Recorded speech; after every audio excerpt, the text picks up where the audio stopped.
Good evening, everybody. Welcome back to our series of talks about Tibetan masters and Buddhist masters. This evening, it's a pleasure to welcome Dr. Cameron Bailey, who's a professor in the Department of Religions and Indian Philosophy at Dongguk University in Seoul, Korea. Thank you for joining us today. And I believe this figure we'll hear about tonight was the topic of Cameron's thesis of his PhD at the University of Oxford. So we're very much looking forward to hearing about this hot topic. And the talk will last about an hour, after which we'll have a session, question and answers, maybe half an hour or so. So if you have any questions, please jot them down either in the chat or keep them till the end. And thank you, Cameron. Welcome. Okay. Thank you. Thank you very much. Okay, so welcome everyone. I hope you're all doing well. This evening I'm going to be talking about a very interesting, fascinating figure in the history of Tibetan Buddhism named Lelung Zhepe Dorje. The name Zhepe Dorje, by the way, means something like laughing Vajra, or the Vajra of laughter, something like that, which is why I sort of titled this talk, Laughing Vajra. This is actually two pictures of the same figure, and you'll notice how kind of strikingly different they are. This is the picture on the right here is kind of Lelung as basically like a Gelugpa scholar. And on the left here, this is Lelung as more of a Nyingma tantric yogi. And he was sort of both kind of at the same time, but also these pictures are kind of like snapshots of him at different points in his life, basically. The picture on the right of him as a monk scholar is kind of more, I think, more captures him in his younger days, when he was this more sort of kind of embedded in the monastic system, monastic governmental system of Tibet's government at that time. And then the picture on the left of him as a yogi is more indicative or more captures him when he was, later in life, after he had kind of moved away or almost been, you might say, excommunicated from the sort of Gelugpa ecclesiarchy, as I call it. So we're going to talk about this figure, Lelung Zhepe Dorje, and sort of the tension in his life between what I'm sort of framing as two different, we could kind of think of it as two different approaches to Tantra, to Tantric Buddhism. Or sort of, yeah, that's a good way of thinking about it. I think two different approaches to Tantric Buddhism, that's kind of captured in the differences between these two pictures. So in order to kind of frame the life of Lelung, I wanted to talk a little bit about what some scholars have kind of cheekily referred to as hardcore versus softcore Tantra, which kind of is a tension that runs through the development of Indo-Tibetan Tantric Buddhism. Okay, so how do you define hardcore and softcore Tantra? What does that mean exactly? So one way of kind of understanding what Tantra is exactly, and one way that Tibetan Buddhists sort of distinguish the Tantric path from the Sutra path, is that Tantra basically takes the afflictions the emotional poisons of things like desire and anger. And it takes them as the path or on the path, so to speak, rather than simply trying to get rid of them or suppress them, as in the sutra path of Buddhism. So the Tantra seems, at least in one theory of the development of Tantric Buddhism, Tantra seems to have developed originally in India as a kind of antinomian subculture that was actually sort of anti-monastic in orientation. It was kind of very much outside the normative structure of monastic Buddhism, and was even, against monastic Buddhism in some ways. There's also, yeah, with that understanding, hardcore Tantra, so to speak, is kind of involved the practices of, yogic sex, the consumption of impure substances like, semen and sexual fluids like semen and menstrual blood, or, things like human corpses, pieces of human corpses, and also the practice of ritual and magical violence. Magical violence here meaning basically like, practicing black magic to kill your enemies, essentially. So that's kind of hardcore Tantra, so to speak. But as Tantra further developed in India and then later in Tibet, it was sort of basically domesticated and toned down as it was more integrated into a monastic context. And this became what is called softcore Tantra, where the use of the afflictions on the path is less literal and more metaphorical and symbolic. So, but these kind of two poles of Tantra, or these two approaches of Tantra, were sort of present in Indo-Tibetan Buddhism, through its development in India and its development, further development, and in Tibet. And there are like numerous figures in the history of Tibetan Buddhism who were very much involved or continued the practice, I guess you could say, of the more hardcore style of Tantra, even while Tantra was sort of mainstreamed in a more softcore form, so to speak. Right. This image here on the right is actually a picture of one of the Indian Buddhist Mahasiddhas. It's one of the 84, one of the famous group of 84 Mahasiddhas named Gantapa. Gantapa actually began his life as, well, not his life, but his sort of his career, I guess you could say, his religious career as a Buddhist monk, and then ended up, having sex and basically taking as a wife this teenage girl who he had a child with. He ended up, developing kind of a drinking habit.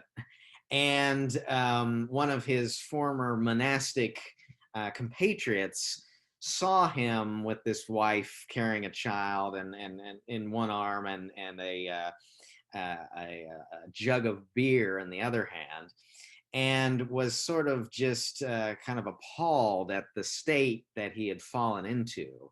But Gantapa revealed that even though he was seemingly totally involved with the desires of worldly life, he was actually greatly spiritually accomplished, as sort of depicted here, where he's seen flying through the air in union with his consort, right? So again, the Mahasiddhas, the Tantric Buddhist saints of India, sort of many of them at least, are kind of literary ideals for the more hardcore practice of Tantra.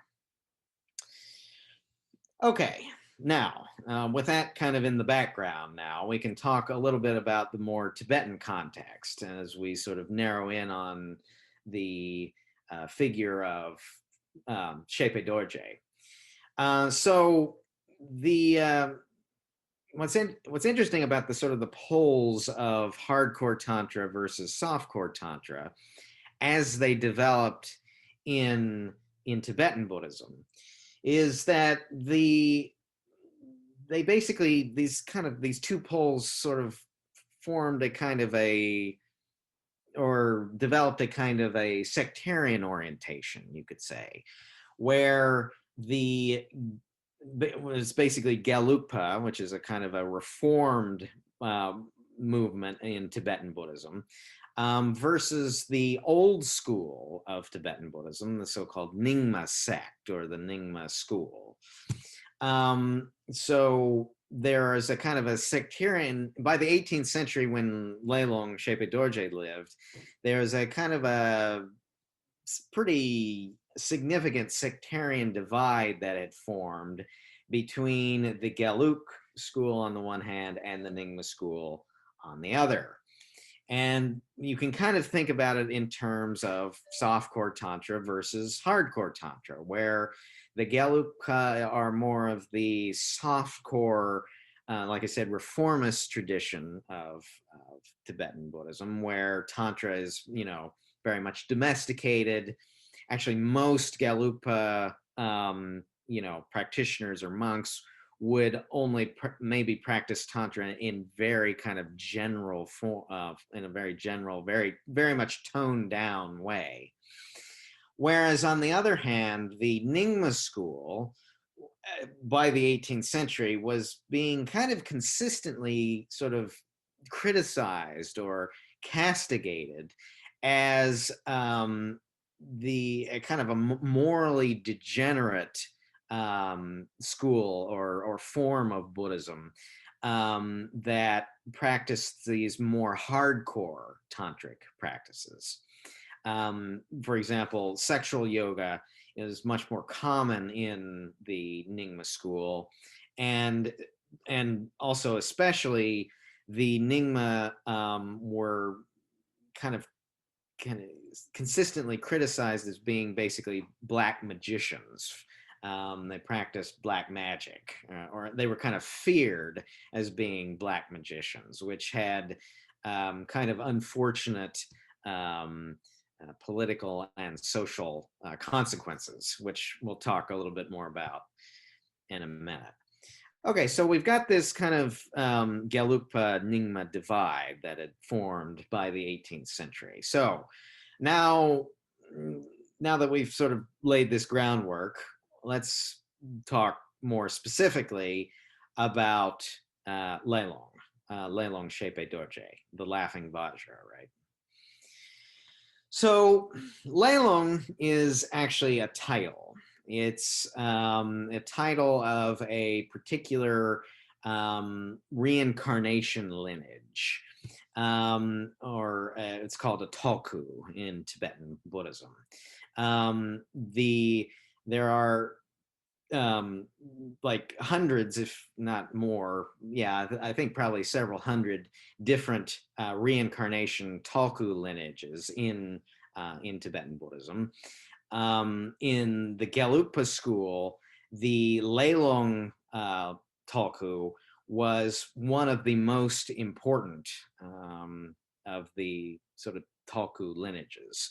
It was, I think it's if I remember correctly, it was like the third most important Tulku based at Drepung Monastery, which is one of the main Gelugpa monasteries in central Tibet.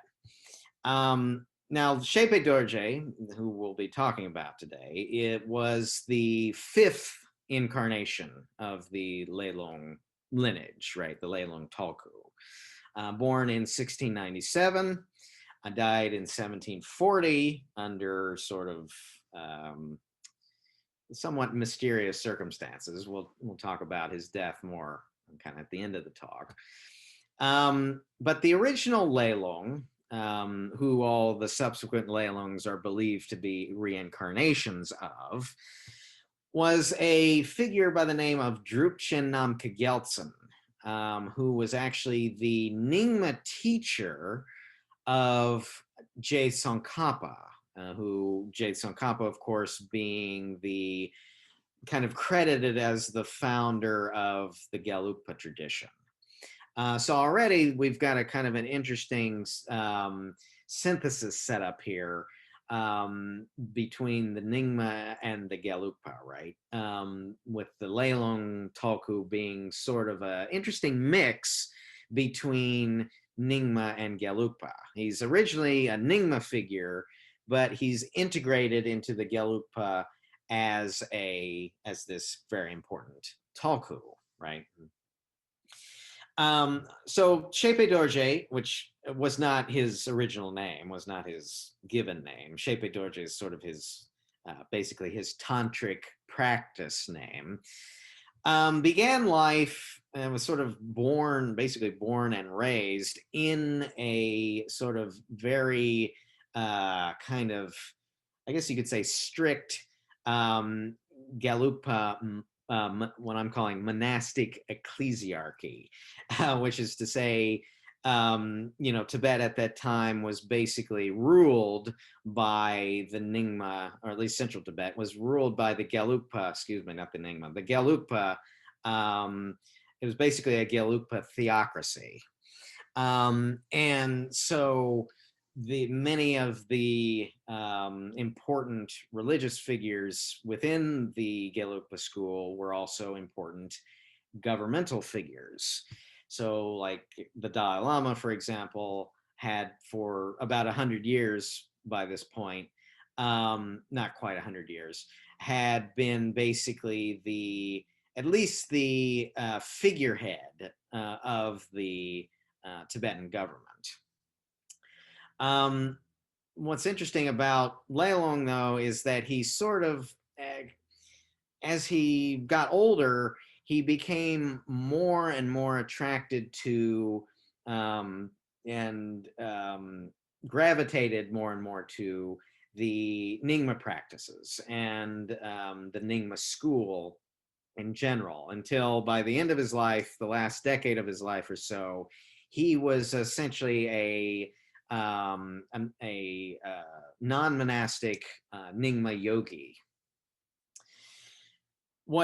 Another interesting thing about Zhepe Dorje is that he's actually been called the Tibetan Rasputin, which is, and I actually very much agree with that comparison. There's kind of three reasons, I think, why he's sort of compared to Rasputin. If you know anything about the history of Rasputin. So Lelung was known for his sort of political influence, which many of his detractors did not care for. He was also known for his kind of sexual promiscuity, which we'll get into in a moment, which is kind of the main focus of this talk. And he was also kind of I guess you could say kind of a spooky figure, because, like I was just talking about with regards to the Nyingma school in general, Lelung had a little bit kind of a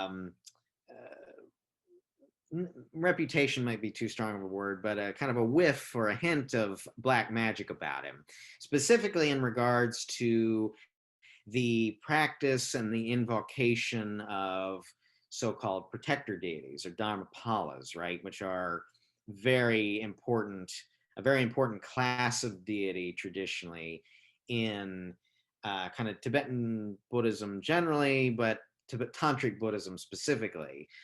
And the Lelung Tulkus and Zhepe Dorje specifically is kind of seen as being experts in the invocation of these often very wrathful, very terrifying protector deities. who kind of basically almost act like familiar spirits, basically, you could say. So there's kind of a spooky or almost intimidating reputation that Zhepe Dorje had, in that he was kind of an expert in these protector deities. And I'll say a little bit more about that in a minute as well. Okay, so I wanted to mention a little bit more, go into a little bit more detail about the first Lelung Tulku. Well, he wasn't the Tulku then. It was the first Lelung, who the subsequent Tulkus were reincarnations of, right? Whoops. I lost my screen there. Okay. Okay, so yeah, so the first Lelung was Drupchen Namka Gyaltsen. Those are his dates there. Like I said, he was one of the most important teachers, actually, of Tsongkhapa. He was actually a Dzogchen teacher of Tsongkhapa, and also the teacher, the lama, who kind of transmitted many of the Kadampa teachings to, in fact, most, if not all, of the main Kadampa teachings to Tsongkhapa. Now, if you know anything about Tsongkhapa, you'll know that Tsongkhapa kind of was revived the Kadampa tradition in the practice of Tibetan Buddhism, specifically the practice of Lam Rim, or the stages of the path kind of tradition. And Namka Gyaltsen was kind of, critical in that regard by giving Tsongkhapa these Kadampa teachings, right? So yeah, and yeah, okay. And then Namka Gyaltsen was also, kind of known for giving Tsongkhapa teachings that he had, actually, that I made a mistake there on the slide. That should say Vajrapani. He received the story is at least that Namka Gyaltsen received teachings directly from the, you can kind of think of him as the Tantric Buddha. Vajrapani is also sometimes referred to as the Bodhisattva of power. Vajrapani is one of these wrathful deities, and the Namka Gyaltsen received this teaching from Vajrapani and then passed it on to Tsongkhapa. And it's actually a Dzogchen teaching, a great perfection, a Nyingma great perfection teaching, but it actually addresses the issue of specifically consort practice, of sexual yoga. And it criticizes the practice of sexual yoga, interestingly enough, and says that basically the teaching says that the practice of sexual yoga with a physical consort, at least, is kind of more trouble than it's worth. So you really shouldn't bother with it, is kind of basically the gist of the teaching. And so this is interestingly representative of kind of the softcore tantra position, right? Where everything, the tantric practices are toned down. You don't actually have physical sex in the tantric yogas. You just maybe visualize, right, with a visualized consort, which is kind of seen as sort of a superior form of the practice, right? So it's interesting that Namka Gyaltsen seems to have had a more softcore orientation towards Tantra. The fifth Lelung, on the other hand, did not. The fifth Lelung had a much more hardcore approach to Tantra, which we'll see the details of, or some of the details of, in a minute. Before I get there, though, I did want to say a little bit more about the sort of the connection or the importance of protector deities and Lelung, because the Lelung Tulkus are seen as being these sort of experts in basically knowledge, in their knowledge about protector deities, but also invoking protector deities. And in many cases, when you invoke protector deities, you're invoking them so that you can, basically sick them on your enemies, right? Basically to kill your enemies. They're used a lot, and Lelung actually the fifth Lelung used them a lot in the context of, some of the wars that were going on in central Tibet during his time, where he would do these protector practices in order to, the hope being to destroy the enemy armies or the invading armies, as the case may be. Okay, so yeah, as I basically just said, the Lelung Tulkus are seen as sort of specialists in the knowledge about and ritual propitiation of protector deities. And they're also seen as basically emanations of two important demon taming figures in the Tibetan Buddhist pantheon, namely Vajrapani, who I've already mentioned, who's the wrathful bodhisattva of power, and also Padmasambhava, who is the founder of Tibetan Buddhism, who is believed to have magically tamed the local spirits of Tibet. So the Lelung Tulkus are seen as sort of embodiments of, or physical manifestations of, these two demon taming figures, right? The fifth Lelung specifically wrote a very interesting and unique text called the Biographies of the Ocean of Oath-Bound Protectors, which is basically it's a kind of an interesting theological treatise, actually, that defends the practice of a number of different, specifically Nyingma protector deities, which were kind of dismissed or criticized by Gelugpas. And I say that the Ocean of Oath-Bound Protectors is a theological treatise because there's an interesting move in the text that Lelung makes where he kind of argues that all worldly protectors, or all seemingly worldly protectors, are actually the essence of all the Buddhas. And it's kind of this very, very much supportive of, worldly protector deity practices. And the fifth Lelung himself is actually said to have turned into a protector deity after his death, which kind of a little bit unusual thing to have happen.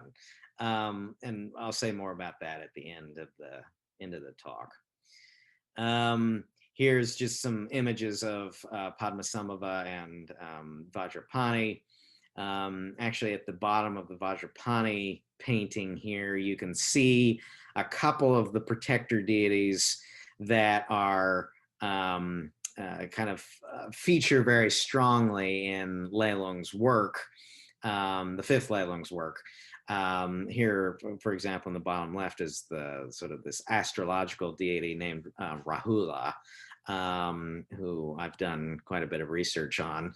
But he's a kind of one of the most important of the Nyingma protector deities, specifically that Lelung, the fifth Lelung, was very much involved in, propitiating and writing about his mythological legends, basically.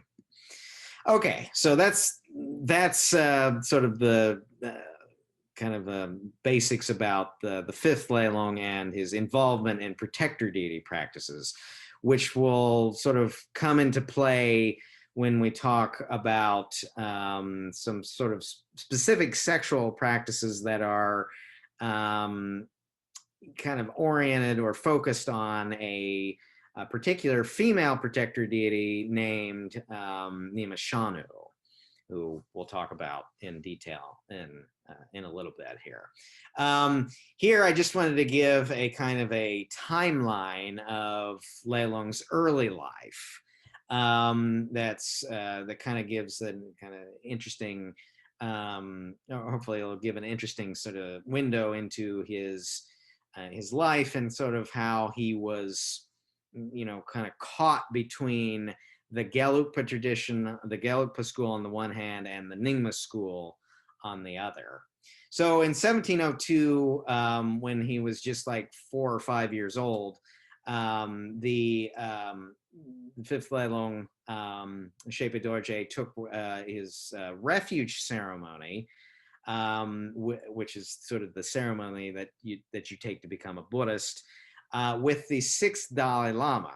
Now, the 6th Dalai Lama at this time period, while he was supposed to be a monk, was sort of rebelling against his monastic handlers, you could say, and was basically dressing and living as a very ostentatiously as a sort of aristocratic layman. And there's a kind of a great account of this refuge ceremony where the 6th Dalai Lama comes in like late to the ritual. He's dressed, in these very sort of fancy aristocratic layperson's clothes with all kinds of jewelry and stuff. I think he was like carrying a bow and arrows or something. He'd just been on a hunting trip, and he shows up and he doesn't take the ceremony seriously at all. He kind of jokes around and gives Lelung this sort of, kind of a silly refuge name. And so that it's kind of maybe a little bit indicative of how the fifth Lelung, how he ended up behaving later in his life, because he kind of looked up to the 6th Dalai Lama as a kind of a real role model. He kind of viewed the 6th Dalai Lama as being like a contemporary Mahasiddha figure, right? Someone who had basically transcended the monastic rules and regulations and sort of achieved a great state of spiritual realization while still engaging wholeheartedly in worldly life, right? And 6th Dalai Lama, of course, is also known for his very popular love poetry, and which came out of his many love affairs with various women. Okay, but back to Lelung. In 1704, 3 years after the refuge ceremony, Zhepe Dorje takes his initial monastic vows, sort of like his not his full monastic vows, but sort of his junior monastic vows. And then later, a few years later, he starts to kind of, you could say, get involved with Nyingma lamas pretty extensively. He's actually invited to one of the main Nyingma monasteries in central Tibet called Mindroling, where he's initiated into a particular the practice of a particular Nyingma tantric deity named Sangwa Yeshe Khandro, who's the Sangwa Yeshe Khandro just means basically the Dakini of secret wisdom, and we'll talk more about her in a minute too. But this initiation actually involved consort practice, which in the practice of hardcore tantra, highest yoga tantra is actually supposed to, if you do the full empowerment, you're supposed to actually have sexual congress with physical consort during the initiation.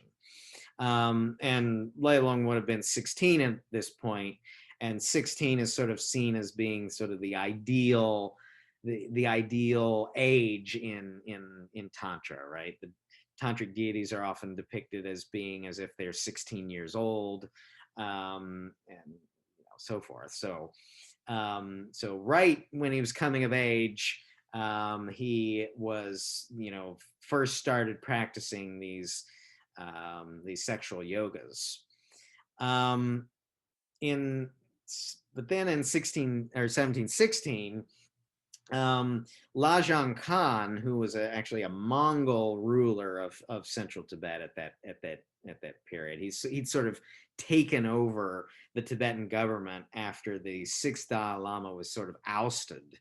The sixth Dalai Lama was kind of an embarrassment to the government in general, so they kicked him out, and Lajong Khan sort of basically took the reins of power himself.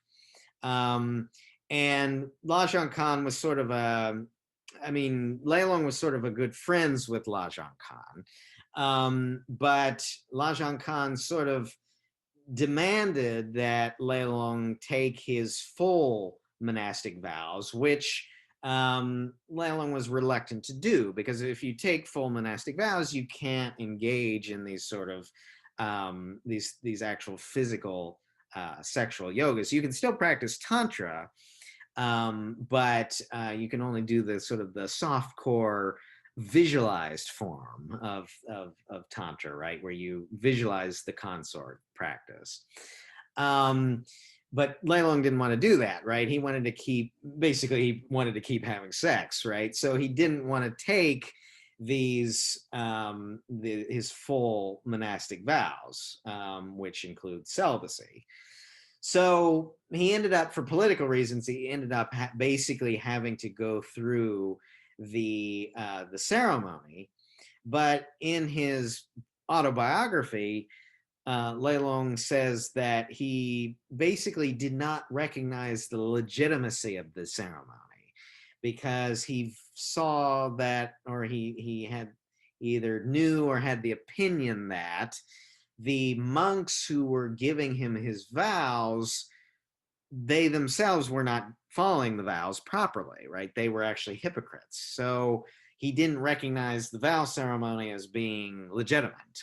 So he kind of uses that as a justification to continue to continue practicing these sexual yogas, even after he's, officially become a fully ordained monk. Then in 1717, this has less bearing on the topic of of our talk today, but it's a kind of very important event in Lelung's life, which is that a kind of a rival Mongol clan to Lajong Khan invaded central Tibet, overthrew Lajong, and basically took over themselves. And specifically, one of the kind of the unfortunate consequences of this invasion is that the Mongols were actually very, I guess you could say, strict Gelugpas, and they did not like the Nyingma at all. They viewed the Nyingma as morally degenerate, basically. And they kind of feared the Nyingma as being these practitioners of black magic. So they basically, in 1717 through about 1720, they went on a kind of an extended pogrom against the Nyingma school. They destroyed a lot of Nyingma monasteries and temples.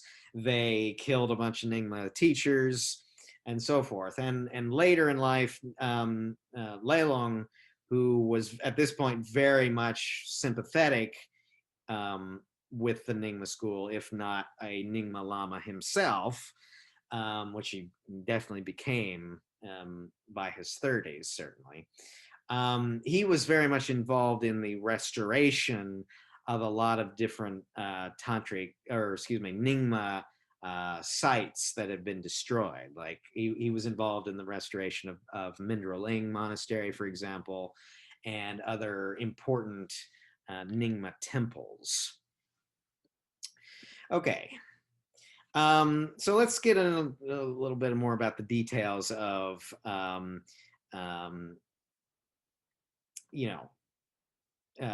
Lelung's sexual exploits, I guess you could say, and the way that he sort of couched his predilections in sort of soteriological terms, that is to say, in religious terms.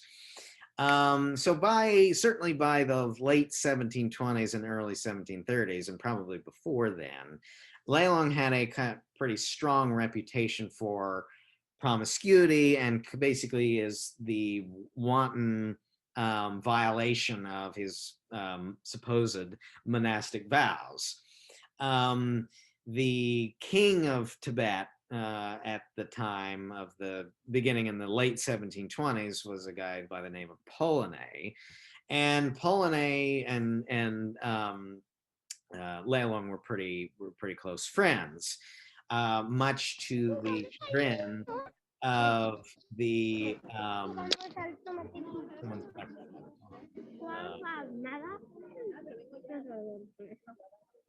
yeah. Can you mute that microphone? It's a little bit distracting.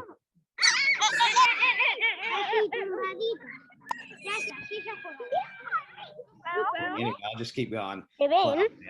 So the king of Tibet was a guy by the name of Polonais, beginning in the 1720s, and he and Lelung were pretty close friends. They both actually studied at Mindroleng Monastery, and they were both pretty strong supporters of the Nyingma.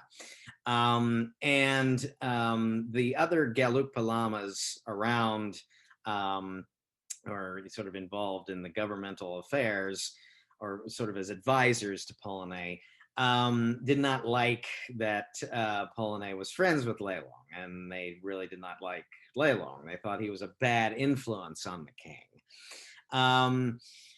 There's sort of letters that are written to Polonais that sort of advise him to stay away from Lelung.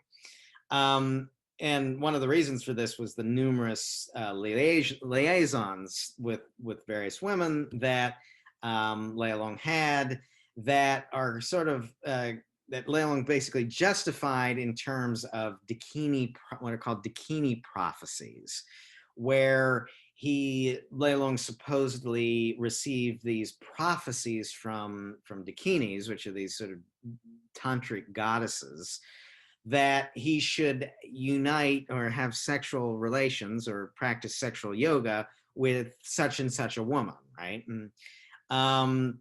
And based on one of these Dakini prophecies, in 1730, Lelung visited the newly restored Mindroleng Monastery, where he held a kind of an orgiastic Gana Chakra, basically a tantric party where you drink and have sex with various consorts, and actually attempted to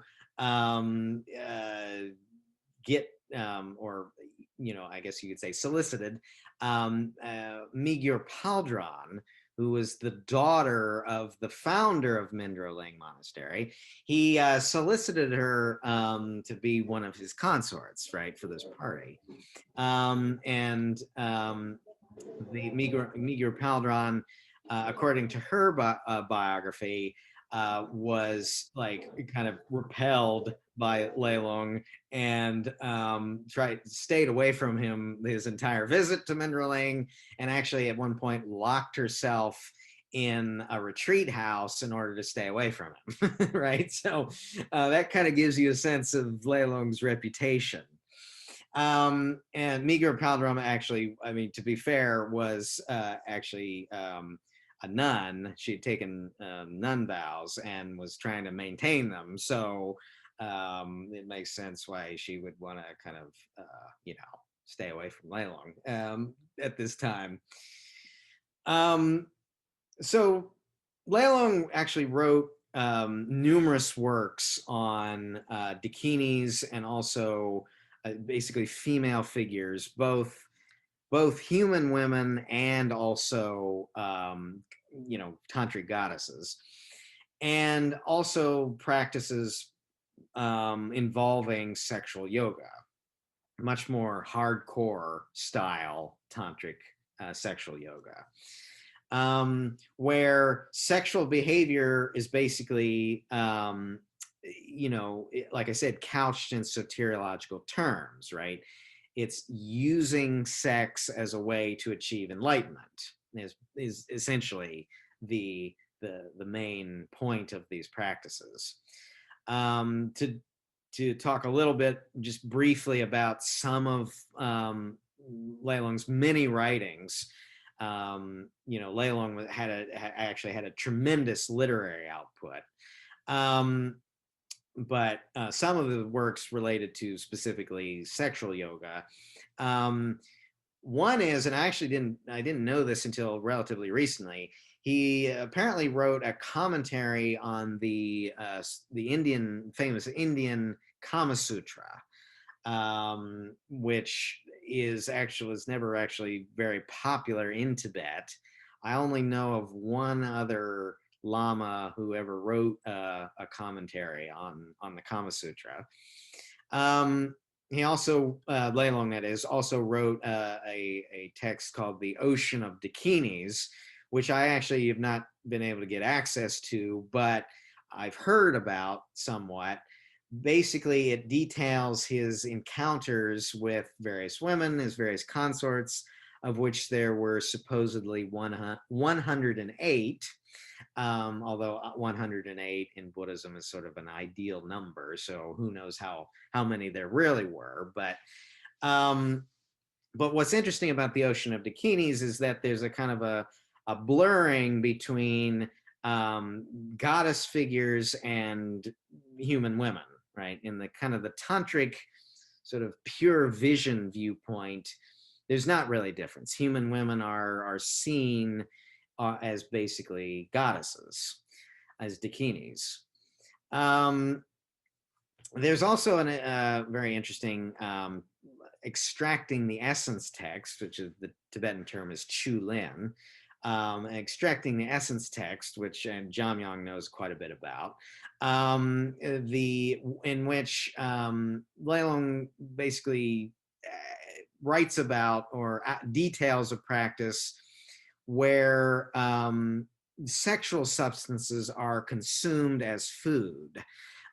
Basically, Chulin is, in general, in the Tibetan tradition, is a specific type of practice where you actually, it's meant to be used in strict retreat, where you might not be in strict meditation retreat, that is, where you might not have access to foodstuffs, and so you need to survive, so you draw energy from things that most people would not be able to eat as food, right? So, for example, stones is one, like actual rocks are used commonly in Chulin practice, where you actually absorb nutrients through meditation practice, essentially. There's another Chulin text that Lelung wrote where you use the wind, you sustain yourself with the wind, actually, which is really interesting. But in one of these texts, you basically the substance that you consume for sustenance is semen, a mix between semen and menstrual blood.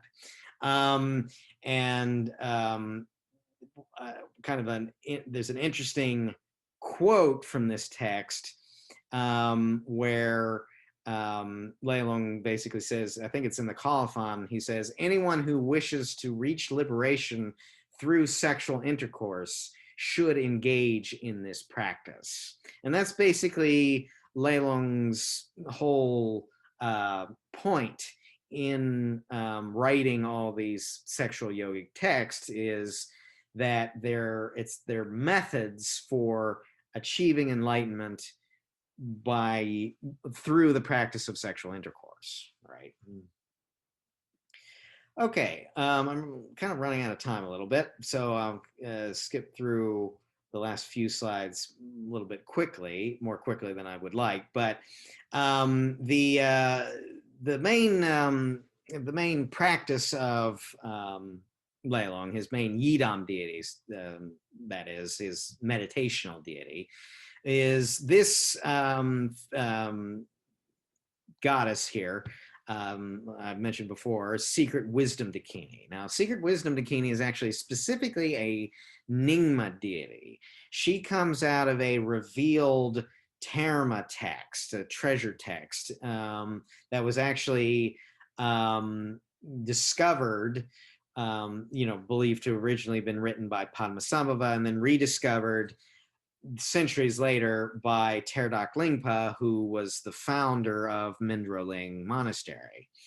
And Secret Wisdom Dakini, Sangwa Yeshe, is basically a kind of a Nyingma version of Vajra Yogini. Vajra Yogini, if you don't know, is the consort of Chakrasamvara. And Chakrasamvara is one of the most important tantric practices in the Gelugpa school. So Lelung actually wrote a very extensive, or several very extensive commentarial texts on the practice of Sangwa Yeshe that are where he basically integrates or takes practices from the Chakrasamvara Tantra and uses them in the context of Sangwa Yeshe. And because of this, the Gelugpa figures who were critical of him criticized him, criticized him for basically mixing the Gelugpa and Nyingma teachings, which was considered to be a very bad thing to do.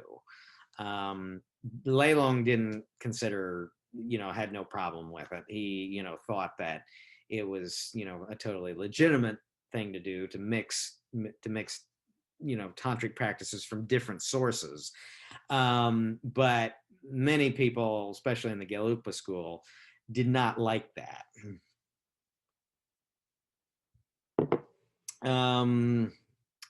Yeah, I can talk about. I was going to talk about his Lelung's journey to Pamako, which is Pamako is a sort of a renowned hidden land in southeastern Tibet, which is kind of conceived of as being Sangwa Yeshe, the kind of like the body of Sangwa Yeshe.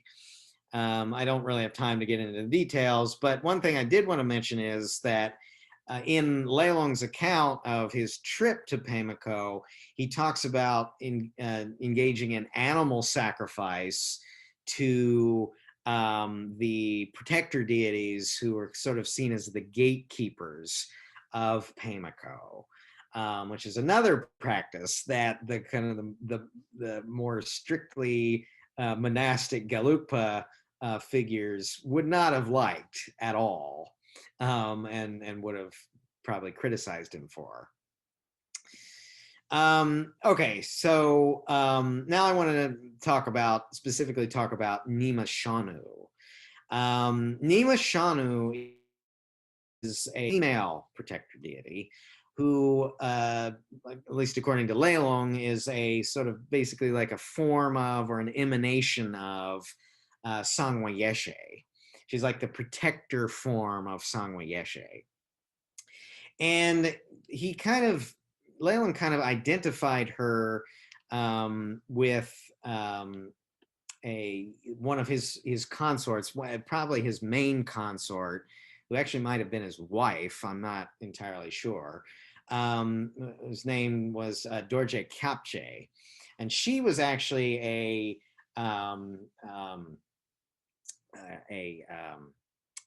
I just lost the word there. An oracle, I mean, kind of like you can think of it as like a spirit medium for Nyingma Shanu. She would supposedly go into trance states and then channel or speak as the deity, as Nyingma Shanu. Nyingma Shanu, the origins of her, where she comes from, is not exactly clear. But I think she was probably a kind of a local protector deity that Lelung sort of really liked and propitiated, especially. And he wrote a number of different practice texts dedicated to Nyingma Shanu, and also sort of was involved in like festivals dedicated to Nyingma Shanu and stuff like that. What's interesting is that in the late 1720s, based on Lelung's practice, the seventh Dalai Lama was supposedly cured of a serious illness by Nyingma Shanu. And then one of kind of the more interesting texts in Lelung's canon of writings dedicated to Nyingma Shanu is a sort of revelation that he had in 1730, where he saw Nyingma Shanu as being basically you can kind of think of it as being like a combinatory deity, or the essence of all the other deities in the Nyingma pantheon, right? All the other protector deities, Yidam deities, and like also the guru figures, the deified guru figures in the Nyingma school. He saw Nyingma Shanu as being sort of like the combination of them all. She was like the essence, the heart essence of them all, right? And what's interesting is that according to his sort of autobiographical account of this revelation, is that he had the revelation after an orgy with 4 of his consorts, and after they had served him copious amounts of beer, and then sort of in the afterglow of this, at dawn, according to Lelung's account, Nyingma Shanu appeared to him and sort of gave him this very detailed, very secret practice dedicated or focused on her as sort of almost basically like the supreme deity. You could think of it as being like the Nyingma Shanu as the supreme deity. Yeah, and in Lelung's writing, this is what's known as the Sasum Tikle, the condensed essence of the 3 roots. And yeah, like I said, in this practice, you basically self-visualize as Nyingma Shanu, and then the practice involves a kind of what's known as a body mandala visualization, where you visualize a bunch of other deities nested within Nyingma Shanu's body, which is to say, within your body, or the body of the yogi, that is. Another interesting aspect of this practice is that it involves the intentional generation of lust, the feeling of lust during the practice, the meditation practice. Again, going back to the sort of the tantric notion, especially the hardcore tantric notion, where you actually take afflictions onto the path, right? The afflictions are the path. They are in fact your meditation object, essentially.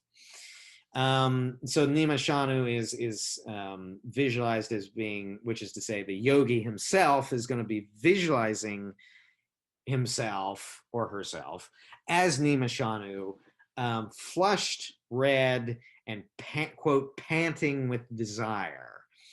And then near the end of the practice, you actually, still self-visualizing as Nyingma Shanu, you emanate Kuru Kole, who is basically one of the main tantric goddesses of desire, or specifically lust. She's kind of famous as a goddess of desire, much more well-known than Nyingma Shanu is.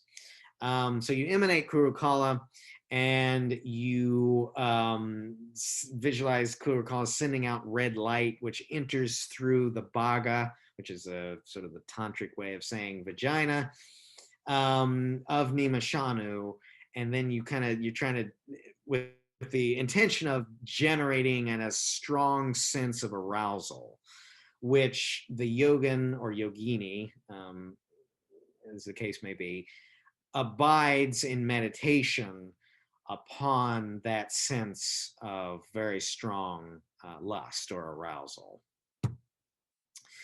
Okay, so like I said, these kinds of practices and these kinds of behavior got Lelung in trouble with his Gelugpa,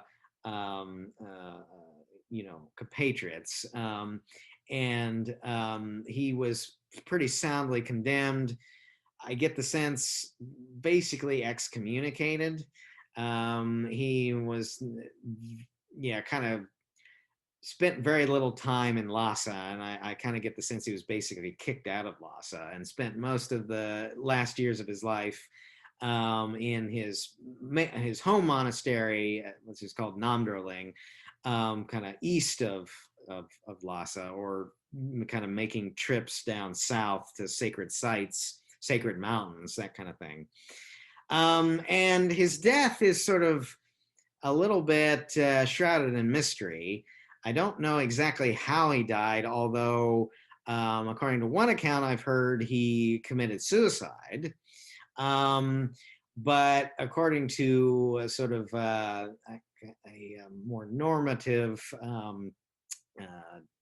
Gelugpa account, he was actually killed by a Gelugpa protector deity basically because of his bad behavior, right?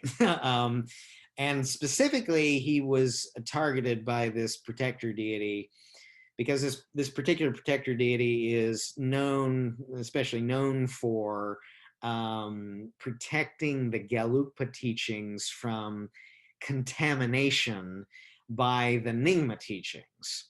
And Lelung was mixing, so to speak, supposedly mixing the Gelugpa and the Nyingma teachings, right? He was basically integrating chakra samvara practices, which is more of a Gelugpa practice, with the practice of Sangwa Yeshe Khandro, which is more of a Nyingma practice, which is seen as an extremely bad thing to do. So supposedly he was killed by this Gelugpa protector deity for doing that.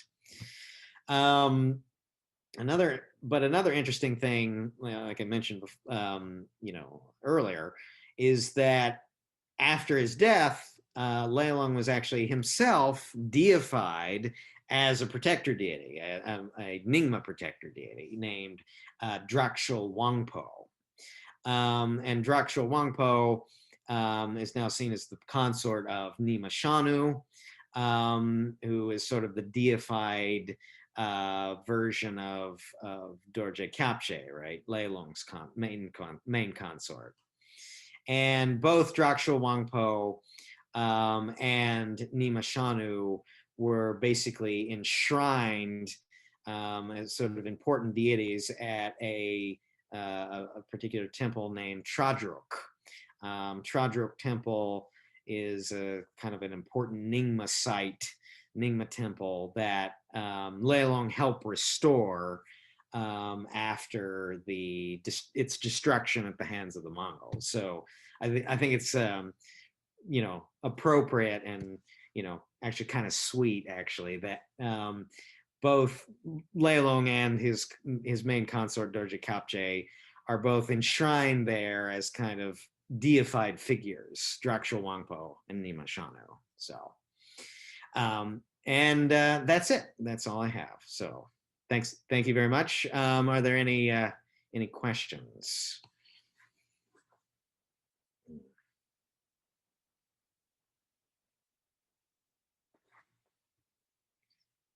I know I went through that a little bit fast, but there's a lot of material I wanted to cover. So, and the hour goes by really fast. So, thank you very much, Cameron. I have a question if nobody has any. Yeah, sure. I'm just wondering, I know the current reincarnation of Lelung Rinpoche is in London and around England, if I remember correctly. Right.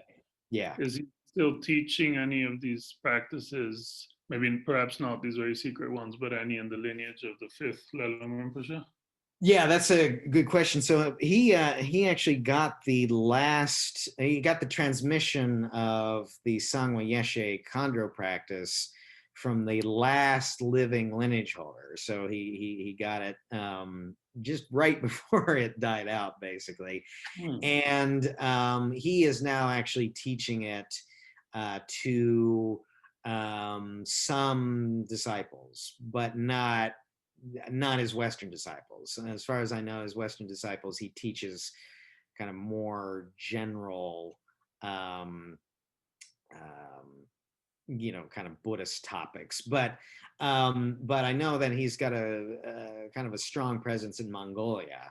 So I think he does teach some of these Sangwa Yeshe practices in Mongolia, for example, and also perhaps in India. I'm not entirely sure, though.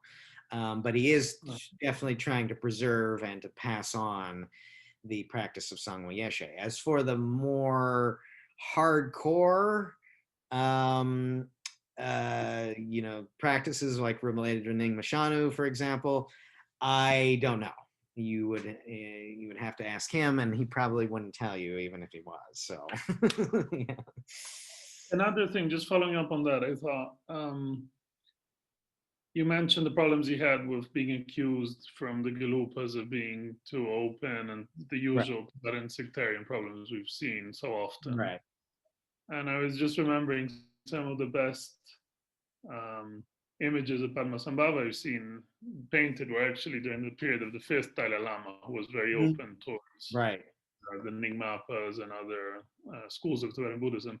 I'm wondering if his openness of the fifth Lelung was somehow a product of the environment of the times, let's say, of the fifth Dalai Lama being more open, if there was a sort of more open window in the Gelupa school at the moment, and therefore the sixth Dalai Lama as well, and his connection.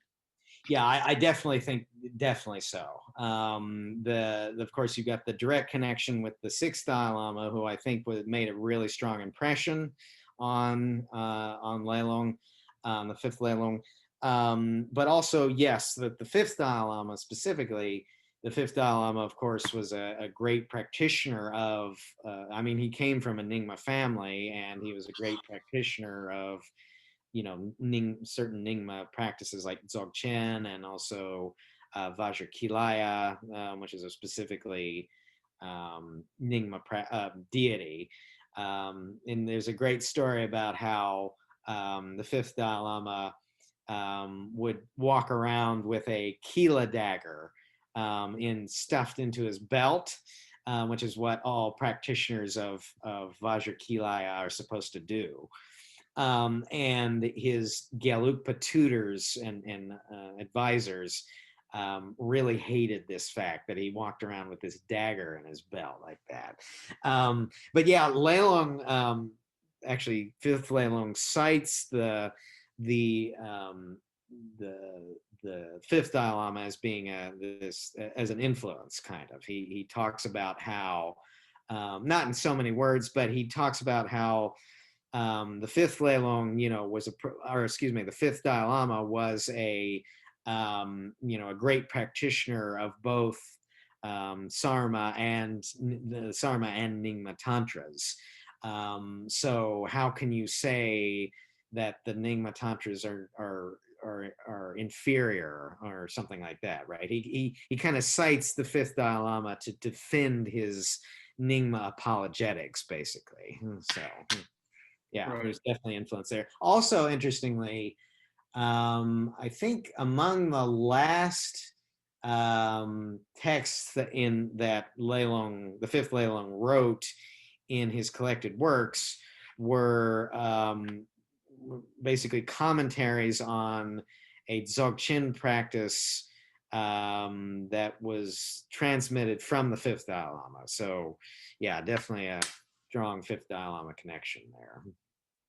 Okay, great. Thank you. And I see there's some questions on the chat, if you can look at them. Let's see here. Where is the chat? I'm more used to using WebEx, so I'm not. Okay, I can read them to you if you want. Yeah. So one from. I got it now. So, got it? Okay.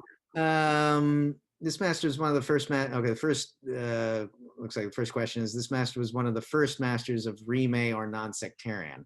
Yeah, yeah, that's a very good point or question. So the Rime movement is actually, the so-called Rime movement is supposed to have, is generally thought to have begun in the 19th century, about 100 years after the fifth Lelung died.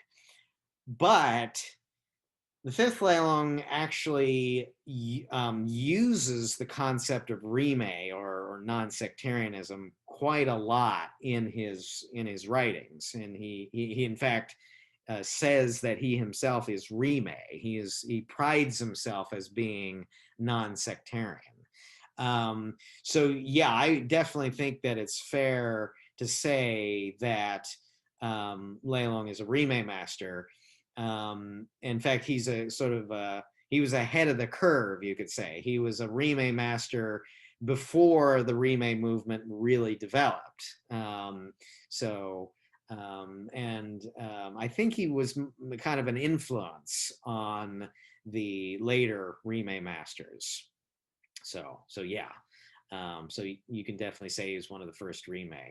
Although the Rime attitude or ethic, you could say, is kind of something that is basically prevalent among all great Tibetan Buddhist masters.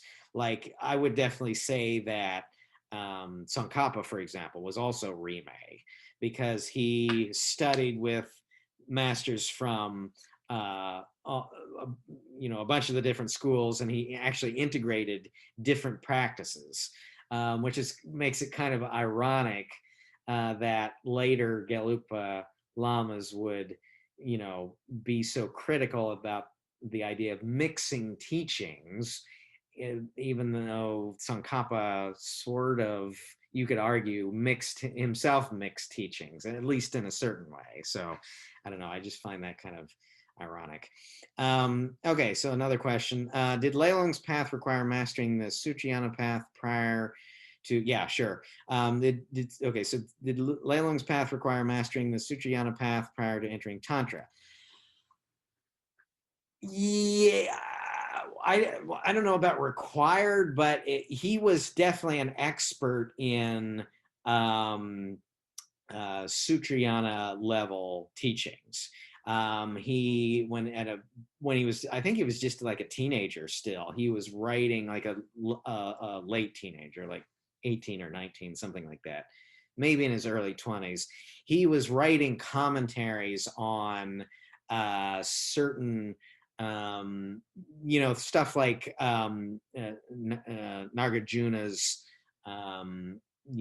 philosophy of emptiness and things, and texts related to that, Prajnaparamita topics. So he was very much knowledgeable and versed in that kind of the Sutrayana level teachings. I don't know if we could say he was as much of an expert as he was in certain tantric practices, but his first guru, who he regards as being like, hugely important in his spiritual development, was of course a Gelugpa guru, who was much more oriented towards the Sutrayana teachings. So I don't know if I'd necessarily use the word required, but his personal spiritual development did include the Sutrayana teachings first. Yes. And I mean, it said that, and I think Lelung would very much agree with this, without a firm understanding of emptiness doctrine, for example, you can't really practice Tantra. So, where can you find the books you mentioned? I'm not quite sure which books you're referring to. I did mention his autobiography. His autobiography is actually not translated. Well, I've translated parts of it, and I know at least one other person, or maybe a couple other people, who are working on his autobiography. but there's actually a book that was put out by the current Lelung Tolku a few years ago. I believe the title is A Drop in the Ocean of History.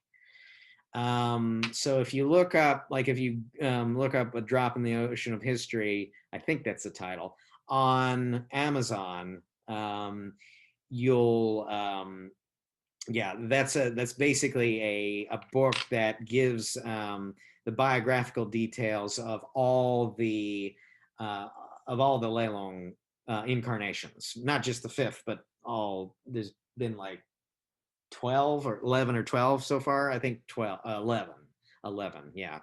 And so that if you're interested in reading more about the Lelungs, you could check that out. There's also, there's various articles about Lelung. I've written my thesis, my D.Phil thesis was actually about Lelung, which you can find by looking me up on academia.edu. But there's actually not really a whole lot about Lelung beyond that in English, unfortunately. So, okay, so yeah, and yeah, someone just posted the website of the current Lelung Tolku, which has some good resources on it. Next question, what happened to all the kids he fathered? Did any of them continue his lineage? I actually only know about one of his kids. He probably fathered more, but I only know about one who was his son. He was also, I'm actually blanking on his name right now, but he was also became, I think he became recognized as again, it's been a while since I've looked at the materials, about his son, but he, if I remember correctly, he also became an important Tolku figure in Bhutan. He was actually a very important figure in Bhutanese Buddhism. And he did, in fact, continue Lelung's lineage. And he was specifically the Sangwa Yeshe, practice of Sangwa Yeshe, and also these many protector practices that Lelung was so involved with.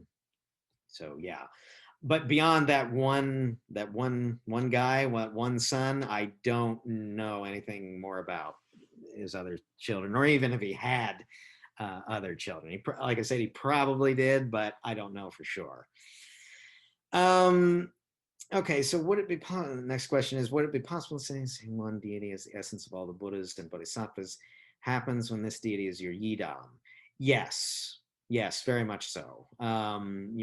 In fact, it's usually explained that you're supposed to see your yidam as the essence of all Buddhas and Bodhisattvas. What's a little bit unusual, though, is seeing these, is viewing what are normally or popularly regarded as worldly protector deities, seeing them as the essence of all the Buddhas and Bodhisattvas is a little bit more radical, I guess you could say. So Nyingma Shanu was originally thought to be this sort of worldly, not necessarily enlightened goddess, but then Lelung, according to Lelung's revelation, he understood her as being fully enlightened and in fact being this, this essence of all the Buddhas and Bodhisattvas. Yeah, but yeah, you're right. You're totally right. So, in your explanation of yidam practice. So, okay, we got time for maybe one or two other questions if anybody has them.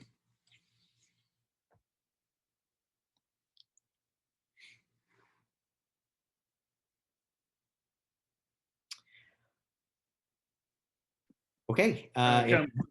Let me ask you one last question. Okay. Sure. You mentioned at least two sexual practices specifically of his. One of them I know, the Nyingma Shonu, which you mentioned. Are there any instructions specifically for women, or are they always geared towards men? Yeah, that's a good question. I know in general there are instructions that are geared toward women. I think there is in one of Lelung's I have only a very vague memory of this, but I seem to recall at some point reading in one of his texts that there was specific instructions towards how to do these sort of sexual yogas from the perspective of the woman. Now, of course, with the Nyingma Shanu practice that I ended there, where you or generate, it's actually not necessarily done in actual physical sexual union. You can kind of do it on your own, so to speak, where you arouse the sense of desire, a sense of lust, and then meditate on the sense of lust. That can be done whether you're male or female, it doesn't matter, equally well, regardless of gender, right? So, or regardless of sex. So, yeah, so there's that.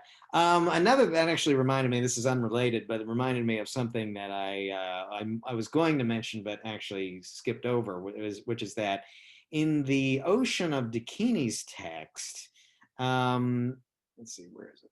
Yeah, Ocean Dakini's text, which is sort of his Lelung's book about all the important female figures that he had relations with, right? And that doesn't necessarily mean sexual relations, but there's actually an account of his past life memories as a woman, which is really interesting, kind of a little bit unusual aspect of that text. Okay, so let's see, another question. However, the fifth Lelung would not say that all worldly protectors are the essence of all Buddhas, only this one elevated corresponding to his practice and visions. Yes, right. So the question is it only this particular protector deity, Nyingma Shanu, that he elevated to that position, or is it all worldly protectors? Well, in the biographies of the Ocean of Protectors text, he makes some statements that that doesn't necessarily directly say that, but that can easily be interpreted as meaning that, or at least implying that, all worldly protectors from a kind of from the ultimate perspective, all worldly protectors are in fact the essence of all the Buddhas and Bodhisattvas. And there's certain protectors he does in fact, certain other protectors he does in fact make very specific arguments about. Like, for example, Shiva. Shiva is in the Nyingma school a important protector deity. And in fact, Shiva is the main protector deity of the Terma cycle that the the Sangma Yeshe practice comes out of. And I don't mean Mahakala here. Mahakala is sort of a form of Shiva, right? But this is actually, he's specifically called Maheshvara, which is the Sanskrit word for the god, the Hindu god Shiva. In the Ocean of Protectors text, Lelung specifically argues that and makes a statement that Shiva is in fact the essence of all the 1,000 Buddhas of our current aeon. So it's a very interesting and unusual theological move that he makes in regards to these protectors. He doesn't actually view any protectors as being really worldly. All protectors he sees as being ultimately already enlightened. which is a theological position that I don't think most of the Gelugpa colleagues would agree with. In fact, there's another protector text that's written about the same time that Lelung wrote his, that makes a very clear and sort of very hard and fast distinction between worldly protectors on one hand and enlightened protectors on the other. Lelung doesn't really do that. He ultimately sees all protectors as being enlightened, which is a kind of interesting thing. Yeah, manifestation, you could say manifestation of or identical to, it gets really fuzzy, right? Technically, the protectors are considered to be like manifestations of the Buddhas. But the way Lelung talks about them is that they're essentially identical with the Buddhas, right? So, which is kind of very interesting. That's Lelung actually talks about this in terms of being rime, right? Non-sectarian, right? He's not, his attitude towards protectors is non-sectarian in that he sees them, or we might say non-discriminatory. He sees them as all being equally enlightened. Yeah, definitely. So, the deity that the protector deity that Lelung is thought to have been killed by certain Gelugpa is Shukden, right? Who's the very politically controversial figure now. So, okay, I think we're basically out of time. So maybe we can leave it there.